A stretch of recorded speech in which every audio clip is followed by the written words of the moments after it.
La clase de hoy se titula Licencias, Legalidad y Ética. Todo el software escrito en lenguajes de programación de alto nivel básicamente se puede reducir a archivos de texto. Aquí hay algunos ejemplos.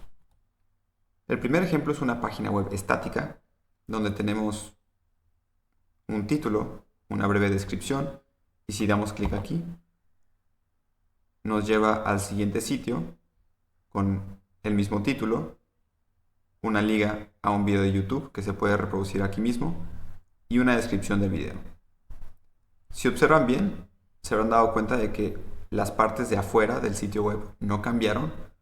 Lo único que cambió entre la página anterior y esta de aquí fue el contenido que está aquí adentro. Pues les muestro que ese contenido de ambas páginas web está definido por este sencillo archivo de texto de 9 líneas. Miren, me regreso. El título es lo que está escrito aquí, en la segunda línea. La corta descripción está escrita en la tercera línea. Y ya que damos clic,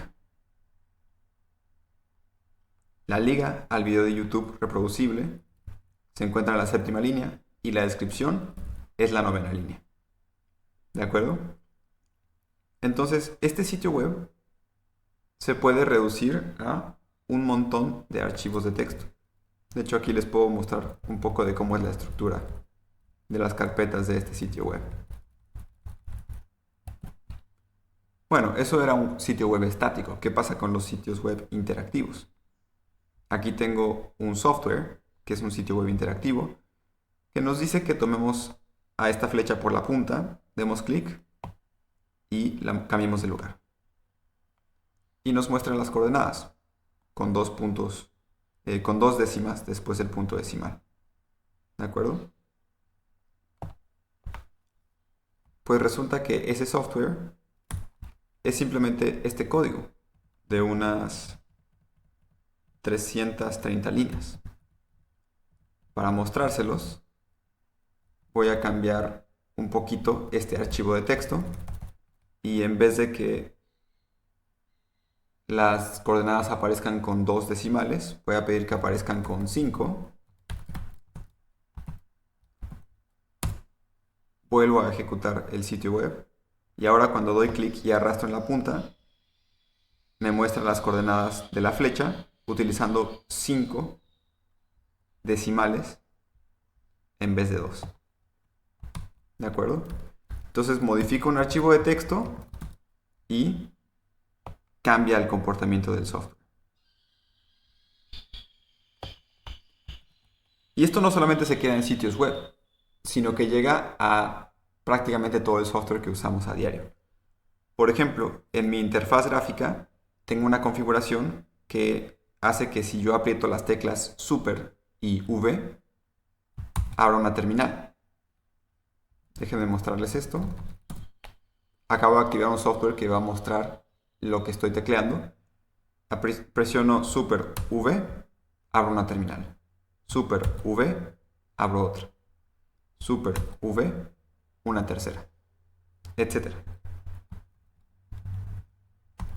Pero observen que si cambio un archivo de texto, que es el que define las configuraciones de mi interfaz gráfica, por ejemplo, voy a cambiar que ahora en vez de Super V, la combinación sea Super C. Entonces cambio ese archivo de texto y reinicio el software que yo utilizo para mi configuración gráfica. Y observen que, disculpen, ahora sí. Observen que si aprieto Super V, ya no sucede nada. Y en cambio, Super C es la combinación que ahora me abre las terminales. Entonces, en general, en cualquier software, inclusive los que tienen interfaz gráfica, cuando movemos nuestras configuraciones, esas configuraciones se están guardando en un archivo como este, que es el que le dice al software cómo funcionar. Entonces, la idea principal que quiero recalcar al inicio es el software, al menos escrito en lenguajes de alto nivel, se puede ver como archivos de texto. Lo podemos pensar como archivos de texto. Haga lo que haga, siempre podemos verlo de alguna forma como un archivo de texto con instrucciones que al editar nos cambie el comportamiento del software. Bueno, pues el software se puede clasificar de muchas formas. Una primera clasificación muy sencilla sería la de software de código, perdón, software de paga contra software gratuito, ¿no? Software de paga pues sería todo aquel que para usarlo necesitamos pagar una cierta cantidad de dinero. Y software gratuito, pues software que podemos utilizar sin que haya ninguna transacción económica de por medio. Pero esa es una clasificación muy sencilla. Otra, un poco más interesante, nos dice qué sucede con el código fuente de ese software. Y la distinción es software de código abierto contra código cerrado. Un software de código cerrado es aquel para el cual no podemos acceder a su código fuente. Y por lo tanto, no podemos saber cómo funciona y no podemos saber qué está haciendo. En contraste, un software de código abierto nos permite ver el código fuente y analizar el código que estamos ejecutando en nuestras computadoras. ¿De acuerdo? Entonces el software de código abierto tiene varias ventajas por encima del software de código cerrado. La primera de ellas, pues, es la transparencia, lo que permite que el código pueda ser auditado. Digo, la auditoría del código depende de que haya una persona que entienda el lenguaje de programación en el cual está escrito lo suficientemente bien para entender qué está haciendo el código y cómo lo está haciendo. Pero simplemente un código de software abierto, perdón, un software de código abierto, en principio siempre puede ser auditado y por el contrario, un software de código cerrado nunca puede ser auditado porque no se puede acceder al código fuente. Entonces, en un software de código abierto podemos ver si el software está haciendo cosas extrañas o indeseadas, como por ejemplo invadiendo nuestra privacidad o utilizando recursos de nuestra computadora para hacer alguna ejecución que nada tenga que ver con las funciones por las cuales estamos utilizando el software, como minar criptomonedas y enviarlas a carteras de gente desconocida u otro tipo de cosas. Entonces, la transparencia, la auditabilidad de un software de código abierto nos da más seguridad. Seguridad de que no se está invadiendo nuestra privacidad, no se está ejecutando ningún tipo de software malicioso y pues que tampoco se está haciendo un mal uso de los recursos computacionales con los que contamos. Todo eso nos los da un software de código abierto y nada de eso está asegurado con un software de código cerrado. Otro beneficio del software de código abierto es que, bueno, la colaboratividad. Por lo general, un software de código abierto no solamente se ofrece el código fuente para decir, miren, aquí está, pueden auditarlo, sino también para invitar a personas a colaborar en el software. Ya que tienes a personas viendo tu código fuente, estudiándolo, aprendiendo de él, pues no solamente puedes dejar ese aprendizaje en entender cómo funciona tu software para que les sirva a esas personas en sus propios proyectos, sino que lo que aprendan puede servirle a tu mismo proyecto. Y entonces puedes abrir vías de colaboración y por lo general, si tu proyecto es útil y es popular, esto hace que mucha gente quiera colaborar en él y que por lo tanto los problemas que tenga se vayan resolviendo de una manera muy rápida. Muchas veces incluso más rápida que si fuera un software de paga y estuvieras contratando a gente para resolver estos problemas. Eso por supuesto depende del alcance, la utilidad y de pues qué tan fácil hagas la colaboración en tu software de código abierto. Entonces el software de código abierto en general ayuda a que se pueda acceder al código y que inclusive se pueda modificar el código y a veces también redistribuirlo.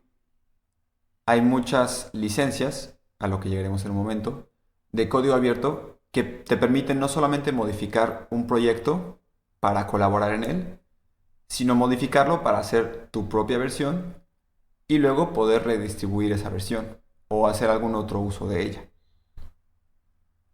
Aquí viene una tercera distinción, tercera clasificación de software. Ya hablamos sobre el software de paga contra el gratuito y el software de código cerrado contra el de código abierto.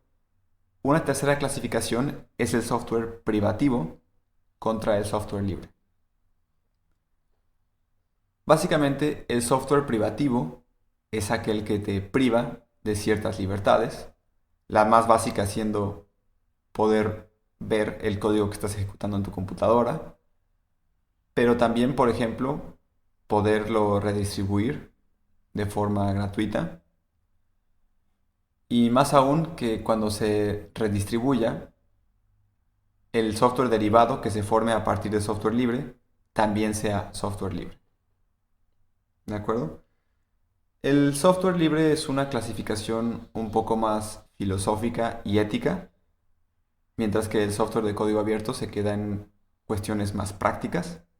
Pero bueno, ese es un panorama general de formas en las cuales podemos clasificar software, tres formas diferentes. Yo les voy a dejar ligas a páginas con más información para quien quiera adentrarse más en cualquiera de estas clasificaciones. Pero dada esa introducción, podemos pasar a hablar sobre licencias. Aquí hay una guía muy buena de GitHub, escrita por una desarrolladora, Gina Hauske, espero haber pronunciado eso más o menos bien, que es la creadora de un software de código abierto muy bueno para impresiones 3D llamado Octoprint. Entonces, si alguna vez se han asomado a un repositorio de GitHub que suele tener proyectos de software de código abierto, pues habrán notado que aparece siempre un archivo que se llama license, licencia. Por ejemplo, aquí en el repositorio del curso está este archivo license.md. Entonces, aquí hay una definición de una organización llamada la Iniciativa Open Source sobre qué es un software de open source. Y básicamente es esto. Debe permitirse una redistribución libre de costo. Esto es gratuita. El código fuente debe estar disponible para quien sea que lo quiere ver. Se deben poder crear trabajos derivados de cualquier software de código abierto. No debe haber limitaciones para quién puede usar este software o para qué. No debe requerir licencias adicionales más que la de código abierto. Y por lo tanto, y por último, no debe depender de un formato de distribución específico, de una tecnología específica o de la presencia de otros trabajos. ¿De acuerdo? Entonces, cuando publicamos software, en principio, ese software tiene derechos de exclusividad a quien sea que lo creó. Para poder compartir ese software con el mundo, siguiendo las líneas de pensamiento de practicidad del software de código abierto para obtener los beneficios, o inclusive siguiendo las líneas de pensamiento ético y filosófico del movimiento del software libre, tenemos que declarar eso en nuestro código publicado. Y la forma de declarar eso, de mostrar los lineamientos de qué se puede hacer y qué no se puede hacer con el software que estamos publicando, es a través de una licencia. La licencia es lo que remueve ambigüedades legales en el uso del software que publicamos y también da los lineamientos éticos de cómo debe ser utilizado nuestro software. Entonces, esa es la básica definición de un software de open source. ¿Por qué necesitamos una licencia? Bueno, pues por lo que les mencioné de que al publicar software automáticamente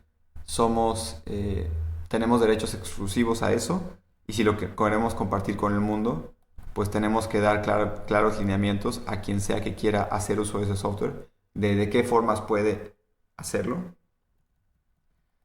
Aquí se muestran algunas de las licencias más comunes.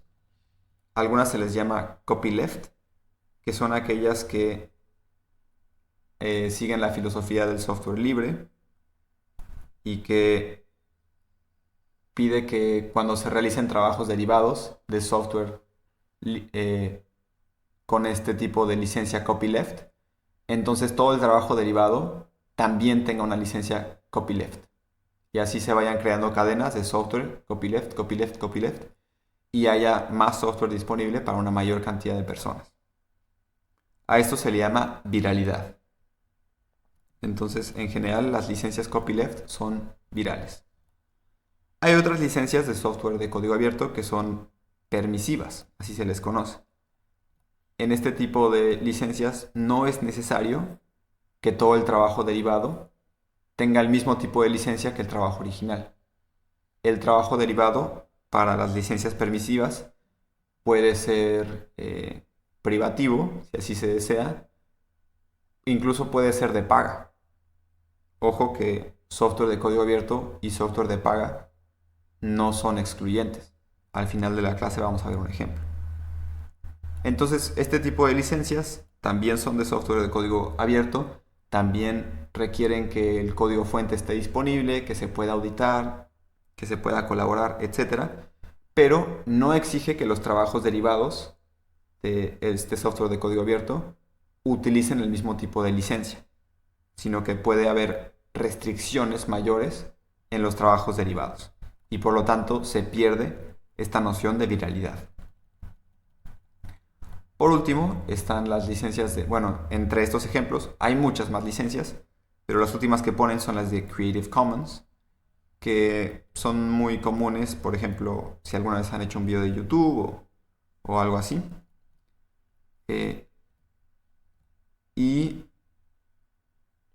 en estas no todas son de código abierto.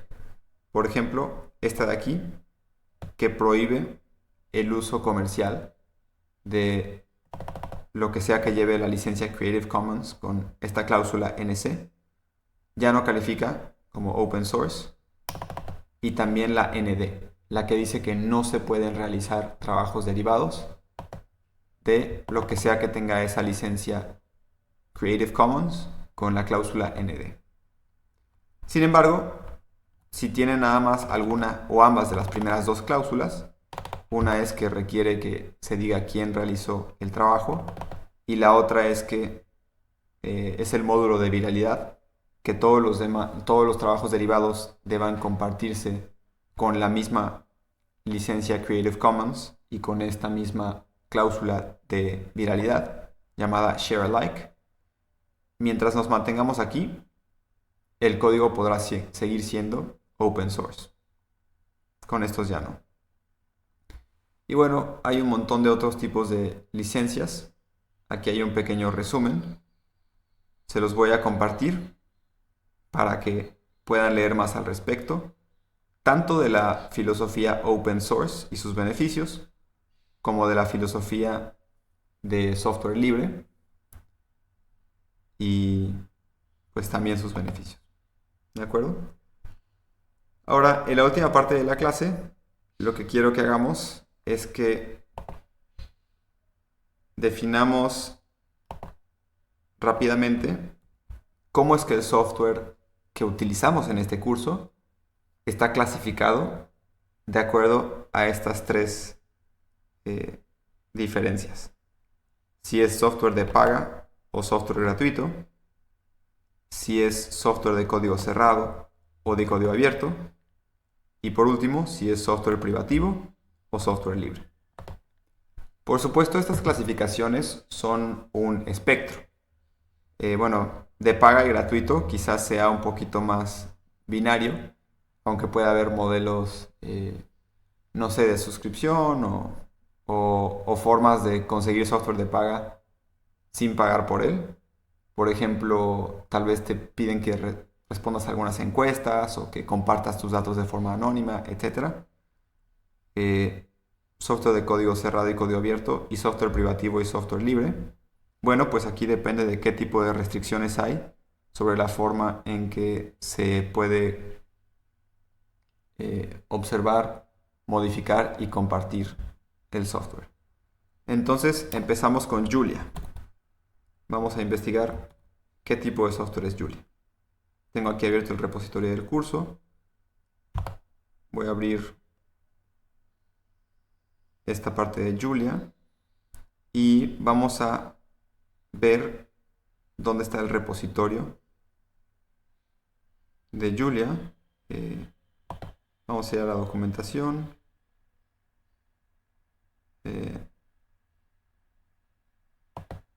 A ver, vamos a GitHub. Aquí está Julia.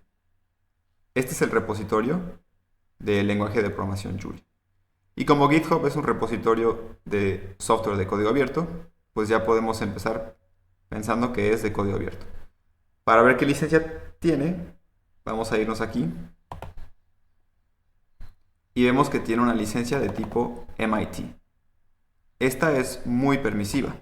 Permite el uso comercial de este software y de derivados, permite la modificación, permite la distribución de este software y derivados, y también permite el uso privado de este software. Sin embargo, no incluye ningún tipo de garantía.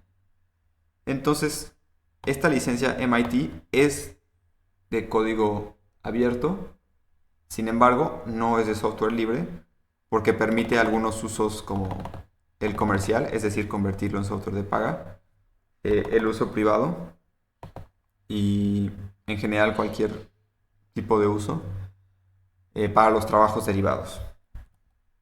Entonces Julia es gratuito, es de código abierto, pero no es libre. Está más hacia el lado del software privativo por no cumplir con la cláusula de viralidad del software libre. Que todos los derivados de Julia tengan que ser tan libres como lo es Julia. Julia permite que el software derivado sea más restrictivo. Ahora vamos a ver qué pasa con Jupyter.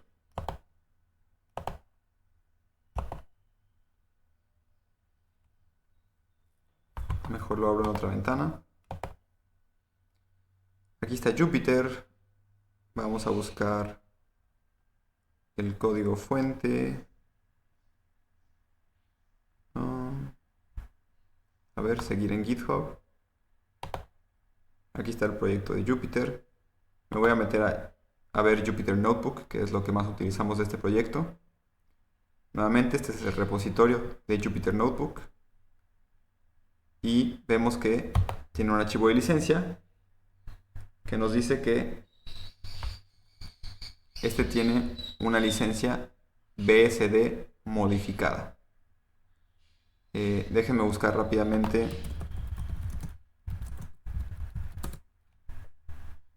cómo que clasifica este tipo de licencia.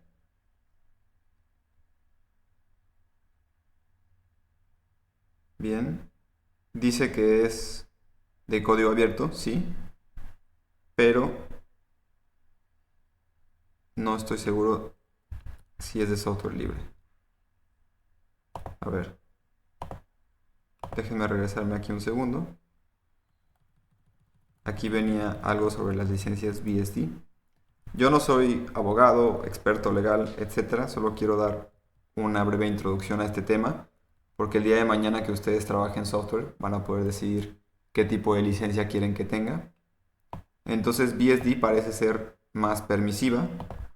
No sería necesariamente software libre entonces. Entonces Jupyter es gratuito, como hemos visto. Es de código abierto. Muy bien. Y pues está entre privativo y libre.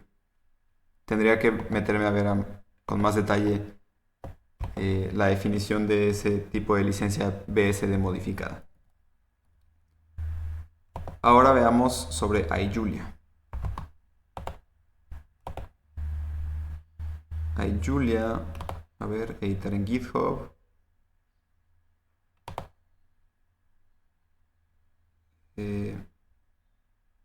Ups, me regresé. Aquí está el repositorio de iJulia, por lo que nos podemos dar una idea de que es un software de código abierto y tiene, sorpresa, el mismo tipo de licencia que Julia, que es de código abierto, pero no libre, porque no pide que los trabajos derivados sean igual de abiertos que el software original, sino que se pueden crear derivados que sean de paga, derivados que sean privativos, derivados que sean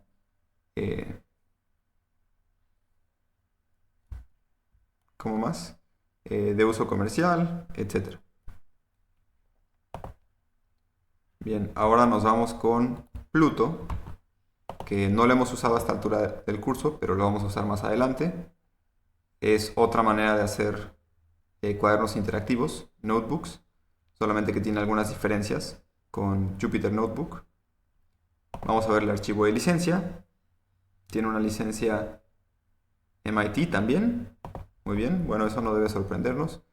Por lo general, los trabajos derivados de un proyecto de software grande como Julia van a procurar utilizar el mismo tipo de licencia que el software original, pues para, digamos, rendirle tributo a, bueno, pues si quienes crearon este software en el que me estoy basando querían que fuera de este estilo, pues yo voy a procurar que sea del mismo estilo.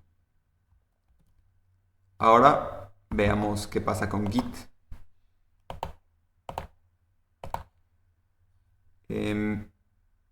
Git, ¿dónde estamos? Vámonos a About. Aquí dice, Git tiene una licencia GNU GPL versión 2, lo cual es una licencia de código abierto y de código libre. ¿De acuerdo? Entonces Git clasifica como gratuito, abierto y libre.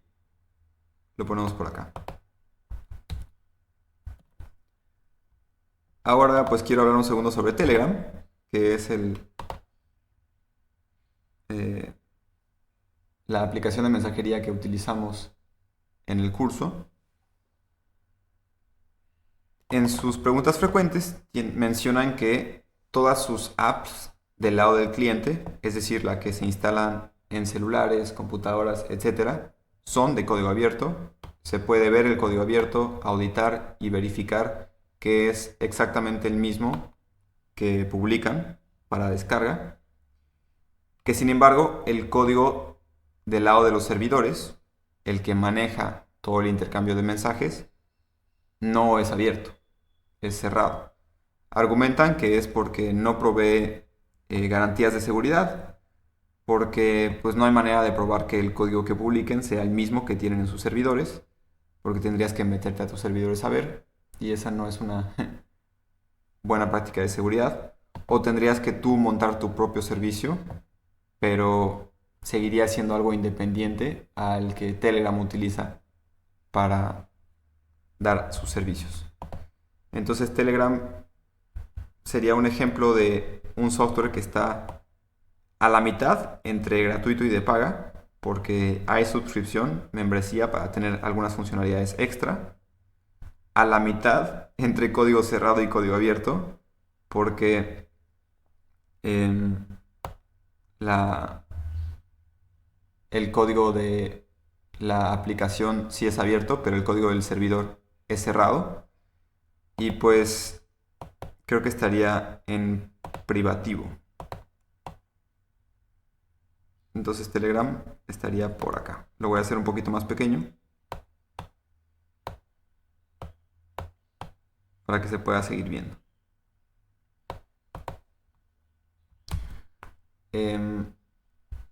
Ahora, el software del curso, en cuanto a los notebooks que yo creé, tienen licencia GNU GPL versión 3.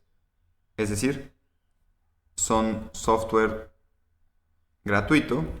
A ver, le voy a tomar una captura de pantalla a esto.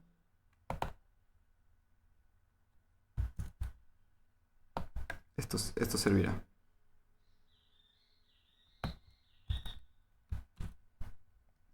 Bien, el software del curso es totalmente gratuito, es totalmente de código abierto y totalmente de software libre.